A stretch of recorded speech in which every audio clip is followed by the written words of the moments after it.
Welcome to SAM Conversations. I am Tarun Basu, President of the Society for Policy Studies in New Delhi. COVID-19, to put it mildly, has turned the world upside down. It has affected, disrupted, wrecked lives and livelihoods across the world. At the last count, over 220 countries. India too has been badly affected. And again, as of yesterday, the number of cases in India has crossed even that of China, making it the largest infected country in Asia. Although the government says that India is far better off than many, many other countries, and its fatality rate is much, much lower. Critics say there is not enough testing being done, and the testing rate is probably one of the lowest in the world, and that the worst is yet to come. To talk about all this and other issues related to it, including the humanitarian fallout, the plight of tens of thousands of migrants to their villages and towns, fleeing the loss of jobs, loss of accommodation, and abandonment of the city dwellers. We have here today Rajiv Walia, former Indian Administrative Service officer and veteran administrator, a policymaker, who has worn several hats in the government of India, as well as with the United Nations, and has worked with state government in various capacities. Rajiv, welcome to this discussion. Thank you, Tarun, for having me. I would, with your huge experience, the whole idea is to pick your brains on,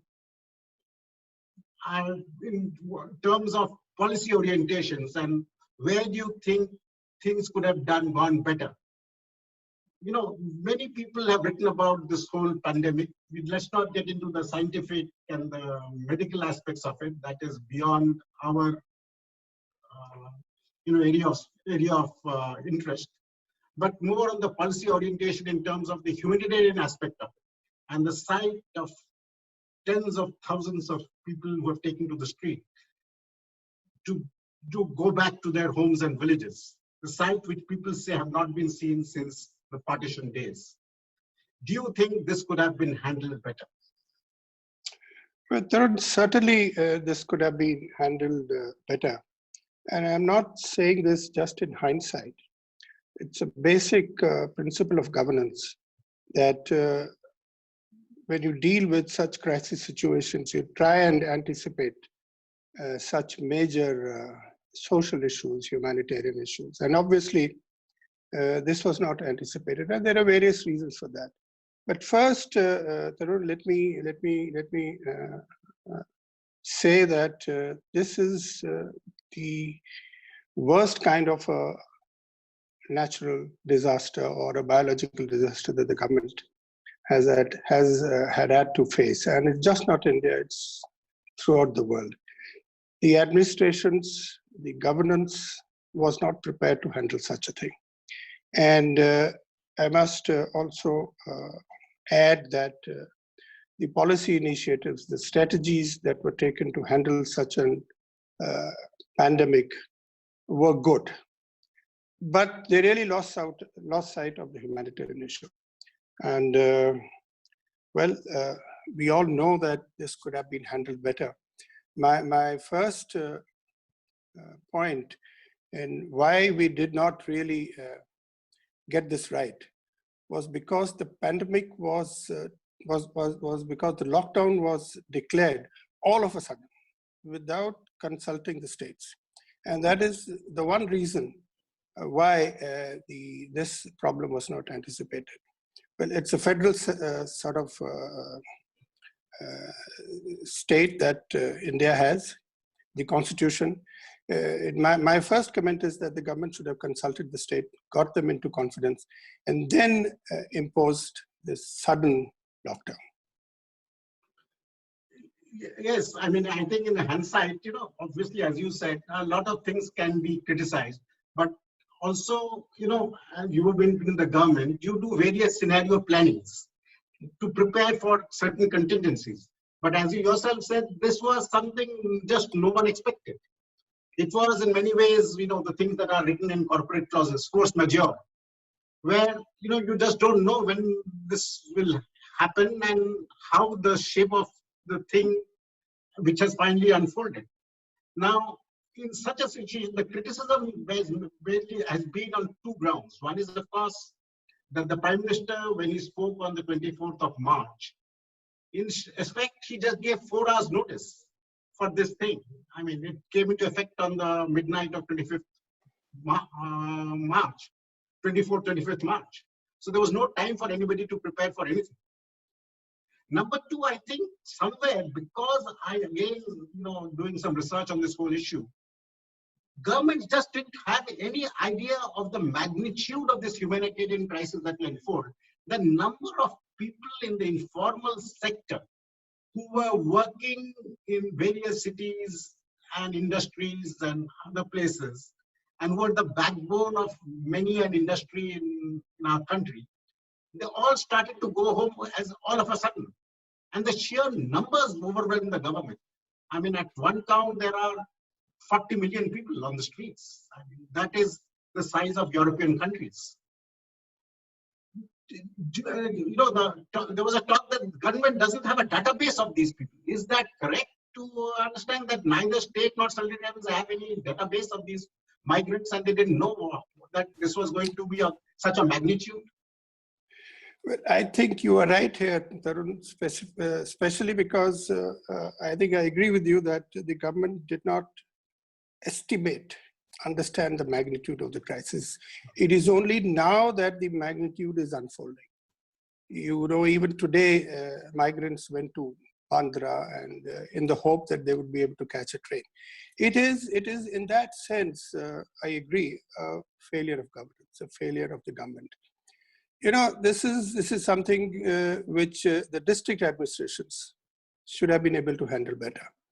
I made that point earlier that the center did not consult the state, but the policy implementation takes place at the district level. It is here that all the central and state programs converge. They converge into the district, and the migrant issue should have been handled at the district level by the district collectors, by the district magistrates, or the deputy commissioners, whatever you may want to call them. That did not happen. And so it was a failure. It was a failure, and it is being, it is unfolding even now. I think apart from the government not anticipating the magnitude of the problem, it is also that the various political parties also did not really chip in. Well, there was criticism that the government didn't do that, didn't do this, but they didn't really give any positive suggestions to the government. They didn't do anything positive themselves. And I think the reason for that is, you mentioned it yourself, that this is an unorganized sector. Migrants are part of the unorganized sector. And if my estimate is correct, only 10% of the working force in India is organized. And they are unionized. Yeah. And they are unionized. And because they are unionized, they have political clout. Because they have political clout, the political parties, the government, caves into the pressure. Now here you're looking at the migrants, part of the working force who are not organized. And because they're not organized, they don't have a lobby. Because they don't have a lobby, the government is not under pressure. Now, of course, with the media picking up this issue, the government is finally getting its act together, hopefully. And maybe in the next few days, we'll see the migrants reaching home. Yeah, you're right. This 40 million or 50 million, whatever the figures are, they don't even, because they're such a dispersed group, they don't even form a political constituency. It's not that it comes from only UP or Bihar or Madhya Pradesh or anything. They're all over the country. So, and because they are such a, they are not always in one place, and they're looking for jobs and moving from Kashmir to Kerala for jobs, they probably don't even have a vote. And if you don't have a vote, they don't even have a voice. So there was nobody speaking up for them, and people only post back to later realized, oh my God, there are so many people on the streets with their families. What do we do? And then you had this government flip-flops where first you provide the trains, then you cancel them, and then again you said, okay, no, you can go by train, or then you start charging them, then again you withdraw them. There's so many flip-flops also on that. Why Yeah, are there I so many think, flip-flops? you see, Tarun, the problem is that at the district level or at the state level or at the administrative level, there must be clear instructions. And if you do not give a clear signal, a clear set of guidelines or instructions to the people on ground, you will have a situation like this. As you said, trains were set up, trains were canceled, food and shelter, the basic areas which the administration, the state administration should have taken care of, were not done properly. So you had migrants who didn't want to go to these shelters, to their shelters, because of the unhygienic sort of conditions there, and inadequate food. So these are the two areas: shelter and food. These basic things were not handled well. But you don't blame the government, you don't blame the administration, you don't blame governance, because there was lack of clear guidelines, lack of clear instructions. And had these guidelines and instructions been clear, I'm sure the administration would have handled it better. But you have been, in the administration from the, well, so to say, from the district level upwards. Now, there was this news today or yesterday where the Home Minister told the party workers to organize food and relief camps and water and chappals for these people. I mean, I always found it strange that the Home Minister should ask the party workers to do that. Why couldn't the administration do this all this while? Why has it taken nearly 2 months for the government to realize that on the way, people, the camps should have been organized long ago by district administrations to give them the basic necessities of life and survival? Why did it take 2 months for this realization? Well, there's no justification for that, really. There's no justification for that. It should have been handled better. And what comes out is ad hocism. Because of lack of clear guidelines, lack of a clear communication, lack of messaging, the initiatives taken by the states, by the district administrations, by various administrative authorities were ad hoc. They sort of had no idea of that. They didn't have the bigger picture in mind. I agree with you. Again, as you also said, and such a thing had not happened before. So today's administrator, especially the junior district administrator, had not faced this kind of challenge ever in their career. Now, when it comes to the training, the next level of administrators, and you are also a trainer now, where do you think you would stress on for the next batch of Indian administrative officers and others, in terms of not just going by the rule book or the files, but looking at the humanitarian aspect, be a little more sensitive to the humanitarian aspects, and maybe evolve things according to the situation, and not always wait for orders from the top? Is that possible? Is that feasible? Oh, yes, it is feasible. And it is not that the trainings do not sort of cater to the humanitarian aspects. I'm sure, and even when I was being trained, these humanitarian issues did come up. And it is for the collectors and the district magistrates, because that is where convergence takes place, for them to actually take steps on the ground. I'll give you an example. I was in Ramanathapuram. I was collector of Ramanathapuram, and there were these hundreds and thousands of Sri Lankan Tamil refugees who came to Mandapam, which was part of my district. Now, there was no training specific to how to handle a refugee crisis. But then you were on the job, and you set up a mechanism, a system to receive them, to register them, to house them in proper conditions, give them passes, and the whole sort of thing. I think you take steps as the situation arises. This pandemic was slightly different. Here there was no experience to go by, and I'm quite clear that even the senior policymakers and the senior people in the establishment, in the political establishment, struggled to deal. Talked so far about the migrant crisis, this humanitarian fallout, the policy inadequacies, the tardy responses, but we must also talk a little bit about the solutions and what now. Millions, tens of millions of migrant workers have gone home. Industries have fallen silent. In our most industrialized state, Maharashtra, the chief minister has given an appeal to migrants to come back. And in the absence of that, he's even asked sons of the soil, the locals, to fill up the human resource breach so that the wheels of industry don't stop.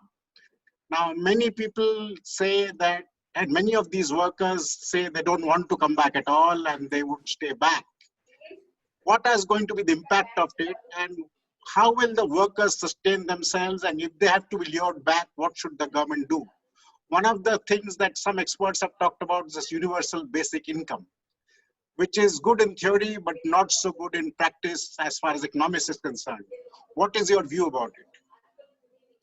I think the first thing to understand is that there is now a terrible trust deficit between the migrant workers and their employers, even with the government. So it's going to be a hard task to get this trust deficit back. If you want these migrant labor to come back, it's not going to be easy, considering the manner in which they have been treated. Their perception is important. Yeah, second point on universal basic income. Well, it sounds good. Many economists have spoken about it. But again, how do you identify the people whom you are going to benefit? Universal doesn't obviously mean for everybody. It has to be focused, targeted, universal basic income. And for that, you have to look at Aadhaar, you have to look at the basic income levels at the level, and then how to administer the amount if the economy permits. Now, all that is not going to be easy, particularly the cash component. We are a surplus in terms of food stocks, in terms of food grains. So it might be a better idea to organize a system where food is given in a better manner than it has been at present. Now, this, of course, is a temporary thing, talking only about the present crisis. But the universal basic income, well, I have my doubts whether on grounds of affordability and on grounds of practicality. One of the things that, the question that comes naturally, where does the government get that money from? And one of the things that some economists have talked about was that the money will come if you end the subsidies. And I believe we spend about 3.3% of our GDP on subsidies. I mean, there are different economists have different views on that, but that is also a political hot potato. You cannot just end subsidies, especially to the agricultural sector. So this is something, a debate is an ongoing debate, and I'm sure all of us would hear more about this in the days and weeks to come, and we can talk about this later. But before we wrap up this, Rajiv, I would like to, I was looking at some of the figures given out by the Union Health Ministry today, as far as the pandemic is concerned, and they look pretty upbeat. And I would just read out some of these figures, and you can then give your views on it and maybe wrap up this discussion. The mortality rate in India has so far been 0.2 per lakh, that is per 100,000 population, against the global ratio of 4.2 cases. 0.2 against 4.2. India has recorded 7.9 cases per lakh against 62 for the world. The recovery rate is quite interesting, and where only 6.39% of COVID-19 cases in India required hospitalization, with only 0.45% requiring ventilator support today. The recovery rate is today nearly 40%, 39.62. And it has been steadily increasing from 7.1 after the first lockdown, before the first lockdown, then 11.42% to 26.59%. So today the recovery rate is 40% and only less than 7% requiring hospitalization. That is good news for all of us. And the mortality rate is steadily going down. And although the figures look quite high, I think maybe we have crossed that hump and maybe developing more, going more towards herd immunity. How do you see the situation? And I think, you might want to wrap up this whole discussion we have had. Well, I think the figures, one can rely on the figures. And this would give credit to the strategies that the government has adopted and the manner of their implementation. The recovery rates have been impressive. The death rates have been very, very low.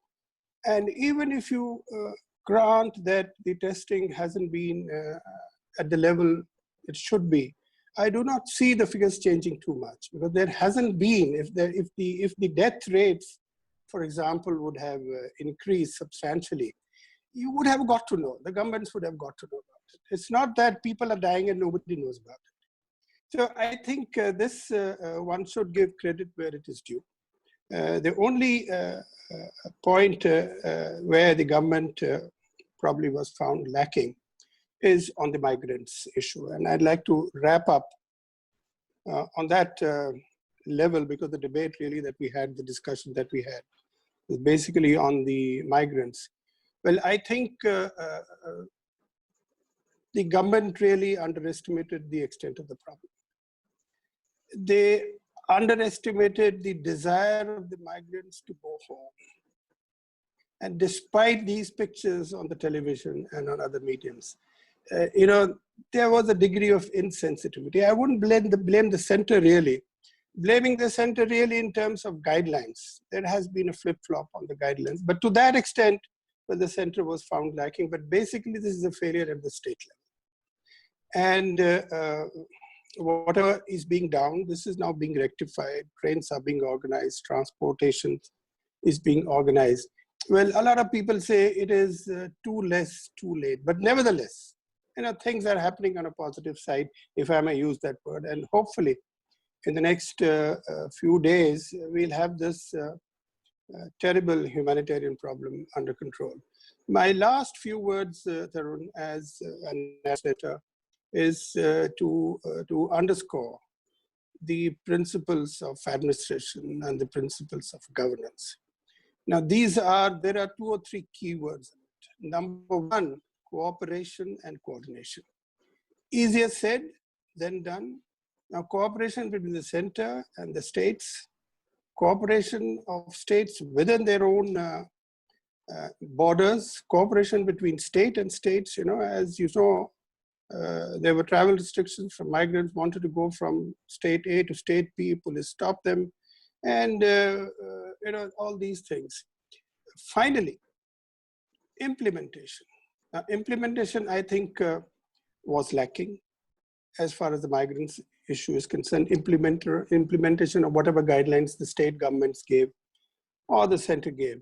And not to forget that this will end one day, but we must not forget the most important principle of governance, that is accountability. Well, this is not probably the time, but there has to be accountability, because the sufferings have been on such a level, on such a scale. I mean, that is for a later level. All in all, I think good strategies to start with, but failure on one ground. So well said, Rajiv. I mean, you have underscored what the Prime Minister has often said, talked about the principle of cooperative federalism. And this, I think, has been a learning for everybody. I think initially the center was ignoring the states, but I think quickly they realized that this cannot be done alone. And then you saw these scenes of Prime Minister talking to all the state chief ministers, an unprecedented kind of interaction. And so the good things have happened on that center-state relations and on the federal front. As you said, there's several takeaways from this. Implementation has been tardy, but then we are learning. And I guess with a little bit more of accountability, I think we will only things will get better from here as we seem to go over the peak. And I think things will improve and we'll see a better situation maybe 1 month from now where we can revisit this discussion again. Thank you very much for joining up on this SAM conversation. And thank you for your inputs. Thank you.